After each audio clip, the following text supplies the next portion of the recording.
ஒருத்தர் நம்ம கஷ்டம் கொடுத்துட்டான்னா அவனை திருப்பி நம்ம பழி வாங்கணும்னு அவசியம் இல்லை. நம்ம நல்லா வந்து அவனை நல்லா வச்சுக்கலாம் அப்படின்றது எங்களுக்கு தோணியிருக்காது. லைஃப்ல எவ்வளோ கீழே போனாலும் கடைசி ₹1 கையில் இருந்தாலும்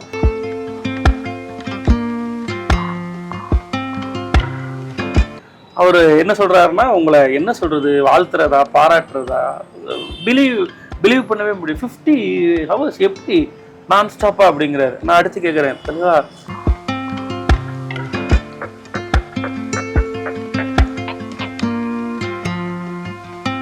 அதில் டைரக்டர்ஸ், நடிகர், தலைவர் கூட ஒர்க் பண்ண நடிகர்கள், தலைவரோட தீவிர ஃபேனா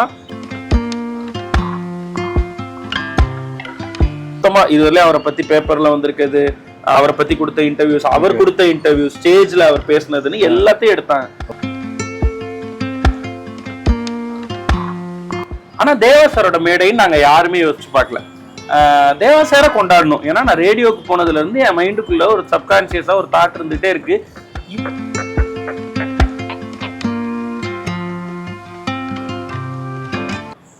தலைவர் பினிஷ் பண்ணி வச்சார். உண்மை சார்.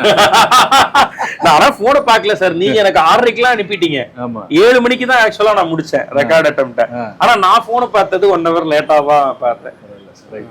இல்ல அதுல பிரபலங்கள், திருவிழா பிரபலங்கள் எத்தனை பேர் அதுல கலந்துக்கிட்டாங்க சார்? மொத்தமா 50 பேர் கலந்துக்கிட்டாங்க சார். மொத்தமா எல்லாமே சேர்த்து 50 பேர் கலந்துக்கிட்டாங்க.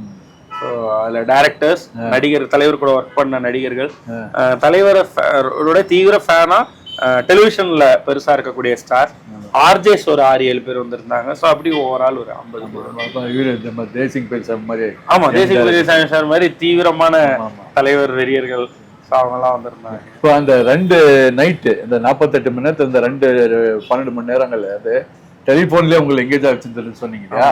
மீதி எபிசோட்ஸ் எல்லாம் நான் வந்து பார்த்தேன். அது ரொம்ப நல்ல எனர்ஜெட்டிக்காவே இருந்துச்சு.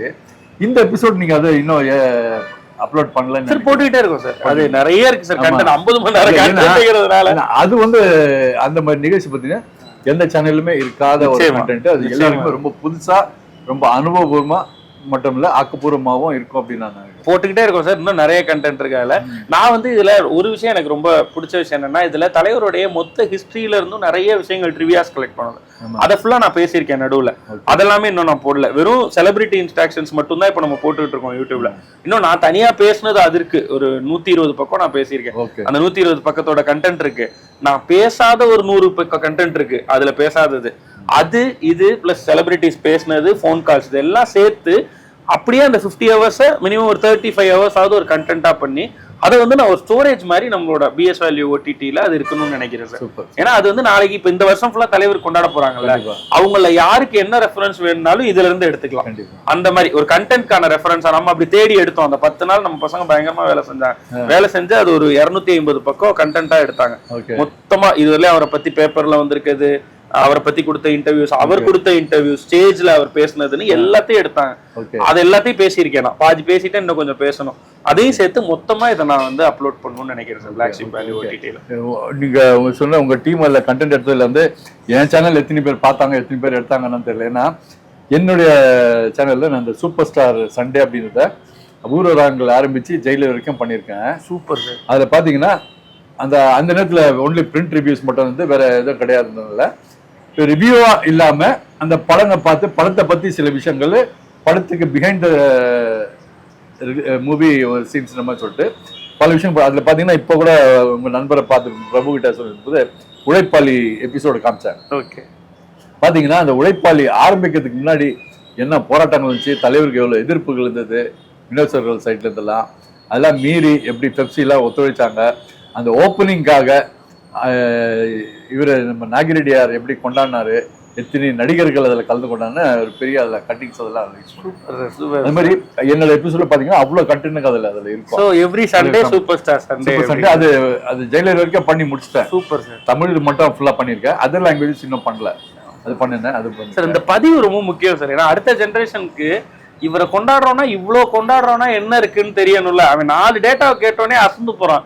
எதுன்னு சொல்றீங்க, அப்படியா அப்படியா அப்படியான்னு அப்படி தெரியல பசங்களுக்கு. சோ இதை பதிவு பண்றது ரொம்ப முக்கியம்னு நினைக்கிறேன். நான் பண்றது பாத்தீங்கன்னா இப்ப சமீபத்துல 2 ஆர்டிஸ்ட் சொல்றேன். இப்ப ரம்பாது ஒரு இன்டர்வியூ பொழுது உங்க எல்லாருக்கும் என்ன தெரியும், ரம்பா அருணாச்சலம்ல ஜோடியா நடிச்சிருக்காங்க, அவ்வளவுதான் அப்படின்னு தெரியும்.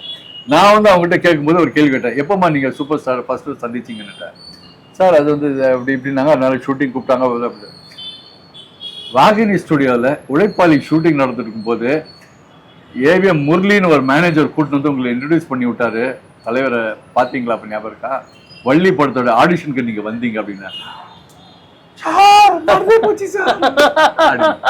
என்னோட வீடியோல இருப்பாங்க. இந்த உழைப்பாளையில நடந்துட்டு இருக்கும்போது நடிச்சிட்டு இருக்கும்போது தான் தலைவர் வந்து அவர் சொந்த படம் வள்ளிக்கு வந்து ஹீரோயின் தேடிக்கிட்டு வள்ளிக்கு நானே மறந்துட்டேங்க. ஆக்சுவலா உழைப்பாளி படத்துல ரோஜா மேம் இருக்காங்க.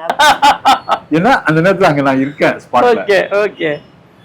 இந்த மாதிரி அதே மாதிரி இப்ப பாண்டியராஜன் அப்படின்னாக்கா நடிகர் பாண்டியராஜன் தலைவரோட அண்ணாத்தலை நடிச்சாரு. அது போக அவர் வந்து ஒரு இயக்குனர், நடிகர், இவ்வளவு மட்டும் தான் தெரியும். அவரோட தலைவரோட பயணத்தை பத்தி எடுத்து இப்ப அந்த எபிசோடு என் சேனல்ல போட்டேன். அவர் ஃபர்ஸ்ட் பாத்தீங்கன்னா அவர் டைரக்ட் பண்ணது கன்னிராசி. அவரு நடிச்சு டைரக்ட் பண்ண படம் 2வது படம் ஆண்பாவம் 200 நாள். அந்த படத்தோட வெற்றி விழா கேடயங்கள் கொடுத்தது நம்ம சூப்பர் ஸ்டார்.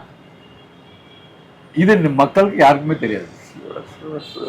அப்புறம் நடிகர் சங்கத்துல நடந்த அவருடைய சகோதரி கல்யாணத்துக்கு தலைவர் தலைமை தாங்கியிருக்காரு. இந்த இன்சிடென்ட்ல அதுல இருக்கு. இந்த மாதிரி பல பொக்கிஷங்கள் நானும் அதுல இருந்து எடுத்து போட்டுட்டு வந்தேன். நிச்சயமா சார். ஸோ தலைவரோட ஒவ்வொரு ஃபேனும் மிஸ் பண்ணாம பார்க்க வேண்டிய அந்த சேனல்ல என்னுடைய ஒரு பங்கும் இன்னைக்கு இருந்திருக்குன்றதுல ரொம்ப ரொம்ப நன்றி சார். இப்போ இதை பேசுவோம். கடைசியாக பாத்தீங்கன்னா இதுக்கு முன்னோடியாக இன்னொரு விஷயம் ஒரு 1.5 வருஷத்துக்கு முன்னாடி நடந்து சொல்றேன். தேனிசை தென்றல் தேவாக நீங்க வந்து ஒரு நிகழ்ச்சி நடத்துனீங்க. அதுக்கு வந்து தலைவர் தான் சீஃப் கெஸ்டா கலந்துக்கிட்டாரு. அந்த அனுபவத்தை பத்தி சொல்லுங்க சார். அது வந்து மிராக்குலஸ் சார். ஏன்னா நம்மளோட ஏதாவது ஒரு மேடைக்கு தலைவர் வந்துட மாட்டாரான்னு ஏங்கி தவிச்சிட்டு இருந்த காலம் அது.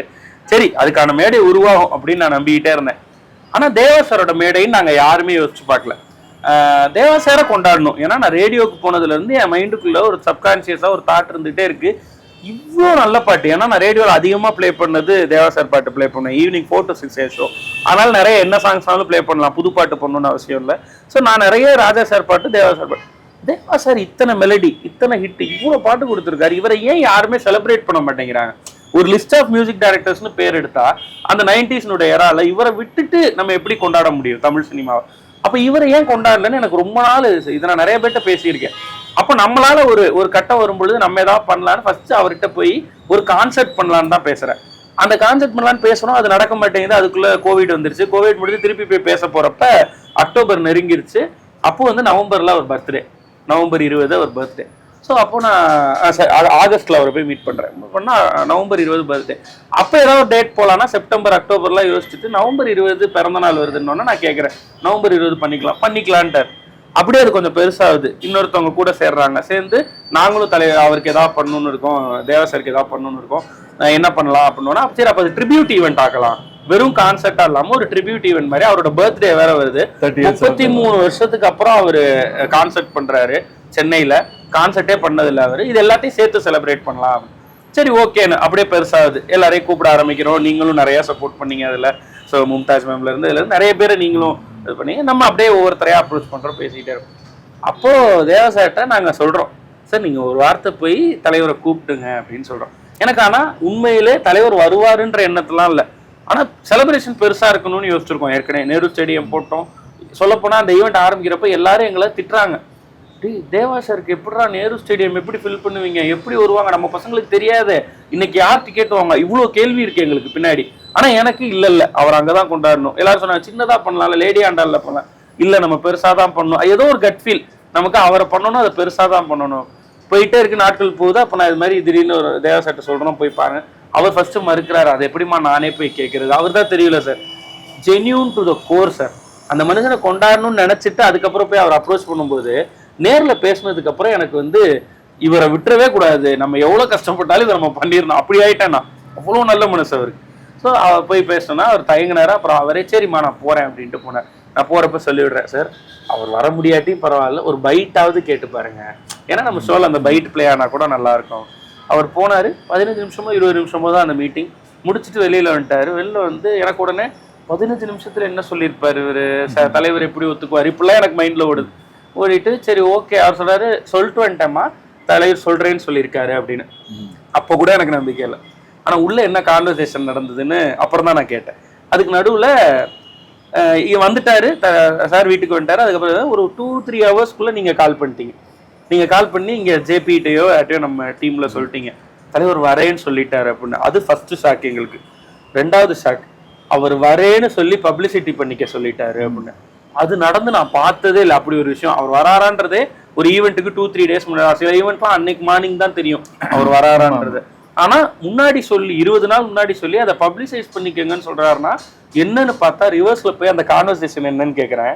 அப்போ தேவா சார் போய் தலைவர்கிட்ட பேசும்போது தலைவர் கேட்டிருக்காரு எப்படி டிக்கெட்ஸ்லாம் நல்லா மூவ் ஆகிட்டு இருக்கான்னு. கிராஜுவலாக மூவ் ஆகிட்டு இருக்குன்னு சொல்லியிருக்காரு தேவா சார். அப்போ ஓகே 33 வருஷத்துக்கு அப்புறம் பண்றேன் இந்த விஷயங்கள்லாம் சொல்லியிருக்காரு. தலைவர் பயங்கர இதாக கேட்டிருக்காரு 30 வருஷமா நீங்க கான்சர்ட் பண்ணலையா அப்படின்னு. பண்ணல, இது பர்த்டேல பண்றேன். இப்போ இதெல்லாம் தலைவருக்கு மைண்ட்ல இதாகிதான். ஸோ இதை பெருசா கொண்டாடணும், ஏன்னா அவர் தேவா சாருக்கு ஏதாவது ஒன்று பண்ணணும்னு நினைக்கிறாரு. பெருசா கொண்டாடணும்னு சொல்லி நான் வரேன் அதை சொல்லுங்க அப்படின்னு சொல்லி அதுக்கப்புறம் அந்த ஷோவினோட ஐப்பே பிச்சுக்கிச்சு. வேற மாதிரி இருந்துச்சு. அவர் வராருன்ற போஸ்டர் போட்டதுக்கு அப்புறம் பிச்சுச்சு. தேவா சாருக்கு அவர் மனசுக்கு என்ன பெருசா நடக்கணுமோ அந்த கொண்டாட்டம் அவ்வளோ பெருசா நடந்துச்சு. அதுக்கு தலைவர் ஒரு பெரிய காரணம். தேவா சார் எல்லா இடத்துலையும் எங்களை சொல்றாரு பிளாக் ஷீப்னு. நான் சொல்றேன் பிளாக் ஷீப்பை விட அன்னைக்கு ரஜினி சார் அங்க வந்ததுதான், தலைவர் வந்ததுதான் அந்த ஷோவை பெருசாக்குனுச்சு. தேவா சார் அதுக்கப்புறம் இன்னைக்கு 2K கிட்ஸ்லாம் தூக்கி வச்சு கொண்டாடுறாங்க. அவர் இல்லாத இடமே இல்லை. டிஜே பார்ட்டில இருந்து எல்லா இடங்களையும் இப்ப தேவா சாருக்குன்னு ஒரு பெரிய இது உருவாயிடுச்சு. டூரே போயிட்டு இருக்காரு. US டூர், UK டூர்னு, மலேசியா, சிங்கப்பூர்னு. ரொம்ப சந்தோஷமா இருக்கு சார் அதை பாக்குறதுக்கு. அந்த ஸ்டார்ட் வந்து தலைவர் மாதிரி ஒருத்தர் நினைக்கும் போதுதான் நடக்குது. அவங்க வந்து அறிமுகப்படுத்தி வச்சு அன்னைக்கு தேவா சாரை பத்தி அவர் பேசினதெல்லாம் இருக்குல்ல சார் 45 மினிட்ஸ், அதெல்லாம் வேற மாதிரி. அன்னைக்குதான் முதல் முறையா தலைவர் வாயால பிளாக் ஷீப் அப்படின்னு சொல்லி நம்ம சேனல் பேரை சொல்லி ஸோ நீங்க எடுக்கிற முயற்சிகள்லாம் வெற்றி பெறணும்னு நான் இறைவனை வேண்டிக்கிறேன்னாரு. அதை விட என்ன சார் அந்த வார்த்தைகள் ஸோ பயங்கரமா இருந்துச்சு. அந்த மொமெண்ட் வந்து மறக்கவே முடியாது. அதான் தேவா சாரை கொண்டாடணும்னு நம்மள ஆரம்பிச்சு நம்மளே எல்லாரும் கொண்டாடுற மாதிரி ஒரு ஈவெண்ட்டா அது முடிஞ்சது. ரொம்ப ரொம்ப சந்தோஷம் விக்னேஷ் இந்த தருணத்தில் உங்களை சந்திச்சு. அதான் இப்போ நீங்க சொன்னீங்க பாருங்க, இந்த விஷயம் வந்து யாருக்குமே நடந்திருக்க தெரிஞ்சிருக்க வாய்ப்புகள் இல்லை. அவங்கள பொறுத்த வரைக்கும் தேவா சாருக்கு பிளாக் ஷீப் ஒரு ப்ரோக்ராம் நடத்தினாங்க, அவர் வந்தாரு, கலந்துக்கிட்டாரு. அதே மாதிரி வந்து பிளாக் ஷீப் சார்பில் ட்ரிபியூட் டு சூப்பர் ஸ்டார்னு ஒரு 50 மணி நேரம் நடத்தினாங்க. அதில் பல விருந்தினர் கலந்து கொண்டாங்க, நடந்துச்சுங்க.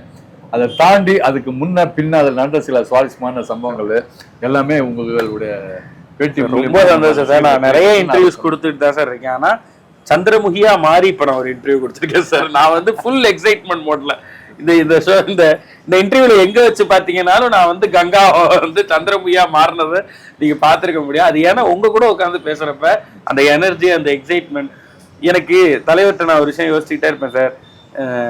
75 வயசு இப்போ இந்த டிசம்பர் பண்ண 75 வயசுல ஒரு மனுஷன் இன்னும் எதை நோக்கி ஓடிட்டு இருக்காரு? எங்க இருந்து வருது அவருக்கு இந்த எனர்ஜி? ஏன் எல்லாரும் சந்தோஷமா இருக்கணும்னு ஏன் நினைக்கிறார்? அப்போ அப்படி ஒருத்தர் நினைக்கிறப்ப நம்மளாம் 40ல ரிட்டையர்மெண்ட்டுக்கு பிளான் பண்ணிட்டு இருக்கோம். இதெல்லாம் ஒரு வாழ்க்கை அப்படின்னு நானே கேள்வி கேட்டுருவேன் சார். அவரை பாக்குறப்ப இருக்கு அதே வியப்பு உங்களை பாக்குறப்ப எனக்கு இருக்கு சார். 2011ல நான் எப்படி பார்த்தேனோ அதே வேகம், அதே எனர்ஜி, அதே மாதிரி இன்னைக்கு அவ்வளோ ஆக்டிவா இங்க போ அங்க வர, 1 மணி நேரம் முன்னாடி ஏர்போர்ட், அடுத்த 1 மணி நேரம் ஹோட்டல், அடுத்த 1 மணி நேரம்னு இதுக்கு நடுவுல நீங்க என்னைய கன்சிடர் பண்ணதுக்கு ரொம்ப ரொம்ப நன்றி சார். நீங்க சொல்றது அந்த எனர்ஜிக்கு எல்லாத்துக்கும் ஒரே காரணம் the only one, அவ்வளவுதான், வேற யாருமே இல்ல. அவரை நினைங்க. அவர் நினைச்சனா வாழ்க்கை நிம்மதியா இருக்கும், சந்தோஷமா இருக்கும், வேகமா இருக்கும், விவேகமாவும் இருக்கும். Super sir. சார் எங்க வீடியோ எல்லாம் இப்ப நான் அந்த இன்டர்வியூ கொடுத்ததெல்லாம் பார்த்தேன்னு சொன்னாரு. ஆமா, தலைவர் உங்க வீடியோ எல்லாம் பார்த்து சொல்லியிருக்காரா? இந்த படங்களோட இதெல்லாம் என்கிட்ட சொன்னது இல்லையா? அப்பப்போ ஹார்டின் போடுவாரு. ஓகே போடுவாரு, அவ்வளவுதான். அதை தாண்டி நான் இதை கட்டுக்க மாட்டேன். அது நல்ல இனிமையான தரம். எங்களே கவனிக்கிறதா உங்களெல்லாம் கூர்ந்து கவனிச்சுட்டானா எனக்கு அதை விட பாக்கியம் எனக்கு வேற எதுவுமே கிடையாது. நான் அதை எதிர்பார்க்கல. என் கடமை அனுப்புறதா அனுப்பிடுவேன். ஒரு நாளைக்கு எப்போ போய் டைம் கிடையாது பாக்குறது. ரொம்ப ரொம்ப ரொம்ப ரொம்ப நன்றி சார். Thank you sir. வாழ்த்துக்கள். தேங்க்யூ. நன்றி. சினிமா கேட்பாங்க என்கிட்ட, எந்த வயசுலேருந்து உங்களுக்கு சினிமா ஆர்வம் வந்துச்சு? விவரம் தெரிஞ்ச வயசுலேருந்துன்னு எல்லாம் பதில் சொல்லுவாங்கல்ல. எனக்கு விவரம் தெரியாத வயசுலேருந்து சினிமா தான். ஆமாம். அதே மாதிரி ரஜினி ரசிகனா நான் எப்போ இருந்தேன்னு நான் நினச்சி பார்த்தேன்னா,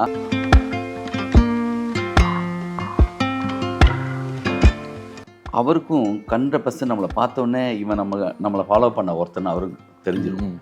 நம்மளோட பிடிச்சி ஒரு போஸ்ட் கொடுக்கும் போதே வந்து என்னன்னா இவன் நம்ம ஆளுப்பா அப்படின்னு அவருக்கும் அந்த ஃபீல் தெரியும்.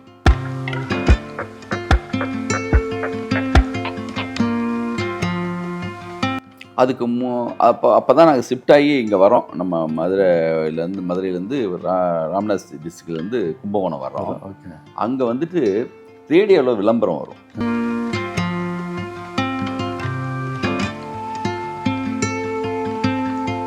அடின்னா போலீஸ் அப்படி அடிப்பாங்க. அதை தாண்டி நிற்கிறது, எப்படியும் படம் பார்த்துக்கணும் நம்பிக்கையில் வெயிட் பண்ணுறது.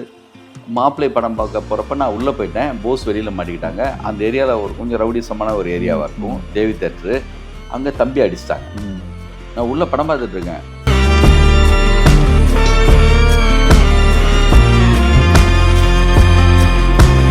அப்போது நேரடி தொடர்பில் இருப்பேன். சாருடைய நேரடி நம்பர் கொடுத்துருவார். ஒரு ஆடியோ ஃபங்க்ஷன் போனாலும் எங்கே போனாலும் ஃபங்க்ஷன் முடிச்சு வெளியில் வருவோம்ல, சார் வண்டி முன்னாடி போயிட்டுருக்கோம், நான் முன்னாடி அடிப்பேன்.